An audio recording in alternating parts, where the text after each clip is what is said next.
Alors vous pensiez tout savoir sur le basilic. Détrompez-vous. Restez jusqu'à la fin de cette vidéo car je vais vous révéler un secret absolument fascinant sur cette créature qui va complètement changer votre perception. Entre la terrifiante baie de Harry Potter et le petit lézard qui défie les lois de la physique, l'histoire du basilic est bien plus surprenante que vous ne l'imaginez. Et quand vous découvrirez pourquoi on surnomme certains lézards Jésus-Christ, vous ne regarderez plus jamais ces reptiles de la même façon. Le basilic, cette créature qui hante nos cauchemars depuis des siècles. Mais d'où vient exactement cette légende terrifiante ? L'histoire commence dans l'Antiquité, quand les premiers textes grecs et romains décrivaient déjà un petit serpent au venin mortel, capable de tuer d'un seul regard. Imaginez un instant la terreur de nos ancêtres face à cette description. Un reptile si venimeux qu'il n'avait même pas besoin de vous mordre pour vous tuer. Un seul coup d'œil suffisait. C'est probablement l'une des créatures les plus effrayantes jamais inventées par l'imagination humaine. Au fil des siècles, cette légende a évolué de manière fascinante.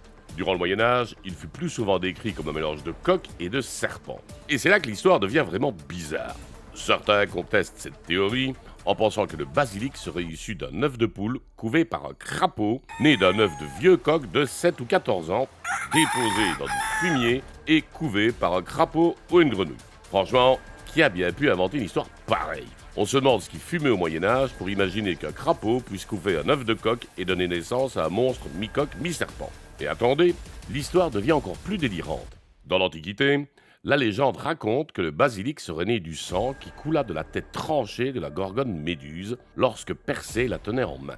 Donc récapitulons. Nous avons une créature qui peut naître soit du sang de Méduse, soit d'un œuf de coq couvé par un crapaud. Les anciens n'arrivaient visiblement pas à se mettre d'accord sur la recette de création du basilic. C'est comme si chaque région avait sa propre version de la légende. Un peu comme les recettes de famille qui changent selon la grand-mère qui les raconte. La description physique du basilic variait également selon les époques et les régions. Il est représenté par un coq à queue de dragon ou par un serpent aux ailes de coq. Imaginez la créature, une tête de coq avec des ailes, mais un corps de serpent qui se termine par une queue de dragon. C'est vraiment comme si on avait mélangé tous les animaux les plus bizarres dans un mixeur cosmique et avait dit « Tiens, ça ferait un monstre sympa ». Et le plus drôle, c'est que cette description était prise au sérieux par nos ancêtres.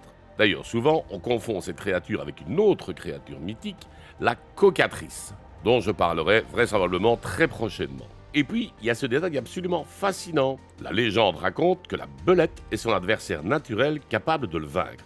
Alors là, on atteint un certain sommet. Vous avez de côté une créature terrifiante, capable de tuer d'un regard, et de l'autre côté, une petite belette qui arrive comme un super-héros miniature pour sauver la situation. C'est comme si Godzilla avait peur des hamsters. Cette idée de prédateur naturel montre à quel point nos ancêtres avaient besoin de créer un équilibre, même dans leurs légendes les plus folles. Mais passons maintenant à quelque chose de plus moderne et tout aussi fascinant. Vous vous souvenez tous de Harry Potter et la Chambre des Secrets, n'est-ce pas ? J.K. Rowling a brillamment réinventé la légende du basilic pour sa saga. Dans l'univers de Harry Potter, le basilic est un reptile gigantesque, que les sorciers surnomment le roi des serpents. Et quelle réinvention ! Rowling a pris tous les éléments terrifiants de la légende originale et les a amplifiés de manière magistrale. Alors, si vous vous abonnez maintenant et que vous activez la cloche, vous ne manquerez aucune de mes vidéos sur les créatures fantastiques et leurs origines réelles. Croyez-moi, il y a encore tellement de mystères à découvrir ensemble. La Chambre des Secrets, une salle cachée créée par Salazar Serpentard lors de la fondation de Poudlard au Xe siècle, avec l'intention d'y abriter un basilic destiné à purger l'école des élèves de sang moldu. L'histoire de ce basilic dans Harry Potter est particulièrement sombre. Hermione parvient à découvrir que le monstre de la Chambre des Secrets est un basilic. Et 50 ans plus tard, au cours de l'année 92-93, Ginny Weasley est possédée par le journal intime de Tom Jedusor. Dans la Chambre des Secrets vit un basilic, énorme serpent qui a le pouvoir de tuer ceux qui le regardent et de pétrifier ceux qui ne le voient pas directement. Rowling a gardé l'élément le plus terrifiant de la légende, le regard mortel. Mais elle a ajouté une subtilité géniale. Si vous ne regardez pas directement le basilic, vous n'êtes que pétrifié au lieu d'être tué. C'est cette nuance qui a permis à plusieurs personnages de survivre dans l'histoire. Le basilic fait plusieurs victimes qui ne sont pas tuées mais seulement pétrifiées. Mystaigne, Colin Creevey, Justin Finch, Nick quasi sans tête, Pénélope Dauclair et Hermione Granger. La scène finale de la Chambre des Secrets reste l'une des plus mémorables de toute la saga. Harry Potter face au basilic géant, avec seulement Fumsec, le phénix, et l'épée de Gryffondor pour l'aider. Harry affronte le serpent géant dans la chambre pour sauver Ginny. Ce combat épique a marqué toute une génération de lecteurs et de spectateurs. Il faut avouer que la représentation cinématographique du basilic était absolument terrifiante. avec ses yeux jaunes mortels et sa taille impressionnante. Mais voici où l'histoire devient vraiment intéressante. Saviez-vous qu'il existe de vrais basiliques dans la nature? Et non, il ne ressemble pas du tout à la version de Harry Potter. Le basilic vert est un beau lézard vert émeraude qui vit dans les arbres à proximité des cours d'eau. Nous voilà bien loin du serpent géant de Salazar Serpentard. Ces petits lézards, scientifiquement appelés Basiliscus, sont originaires d'Amérique centrale et du Sud. Cette espèce se rencontre au Honduras, au Nicaragua, au Costa Rica et au Panama.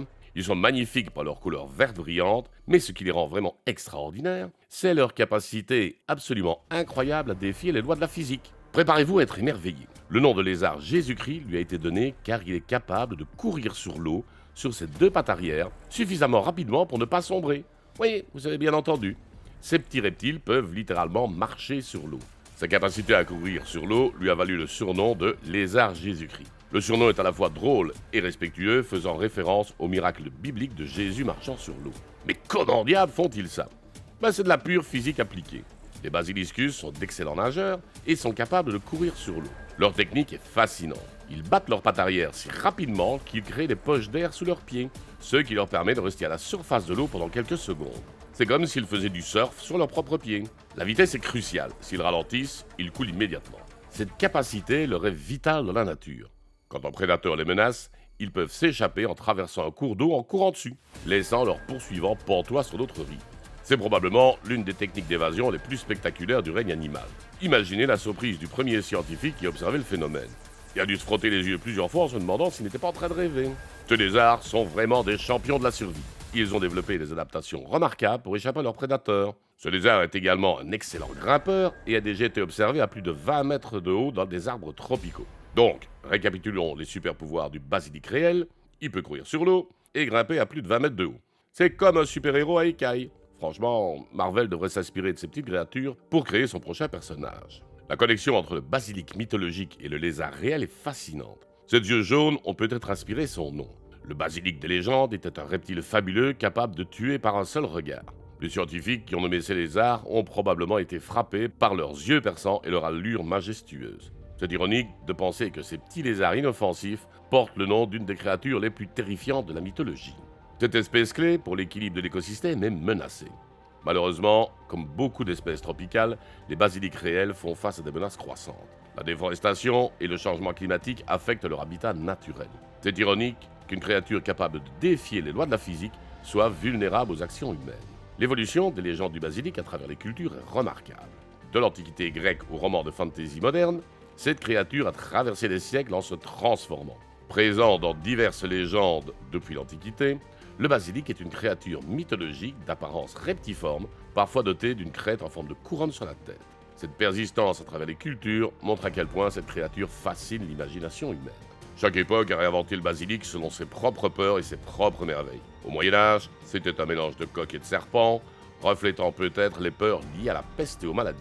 À l'époque moderne, J.K. Rowling en a fait un symbole de la pureté du sang et des préjugés raciaux. Et aujourd'hui, nous découvrons que la nature a créé ses propres basilics, bien plus merveilleux que terrifiants. La science moderne nous permet de comprendre les mécanismes derrière les miracles du basilic réel. Sa capacité à courir sur l'eau n'est plus un mystère, mais cela ne la rend pas moins impressionnante. Au contraire, comprendre la physique derrière ce phénomène le rend encore plus fascinant. C'est la beauté de la science, elle ne détruit pas l'émerveillement, elle l'enrichit. Alors la prochaine fois que vous entendrez parler du basilic, vous saurez que derrière cette légende se cachent des siècles d'imagination humaine et une réalité naturelle tout aussi extraordinaire. Des serpents mortels de l'Antiquité aux lézards marcheurs d'eau d'Amérique centrale, en passant par le monstre de la Chambre des secrets, le basilic reste une source inépuisable de fascination. Et qui sait, peut-être que dans quelques siècles, nos descendants découvriront que nous avions raison de craindre les basilics, mais pour des raisons que nous n'imaginons même pas aujourd'hui. Alors voilà le secret promis, le basilic n'est pas qu'une légende terrifiante ou un personnage de fiction. C'est aussi une créature réelle, magnifique et capable de prouesses que même notre imagination a du mal à concevoir. La réalité dépasse parfois la fiction, et dans le cas du basilic, elle le surpasse de manière spectaculaire.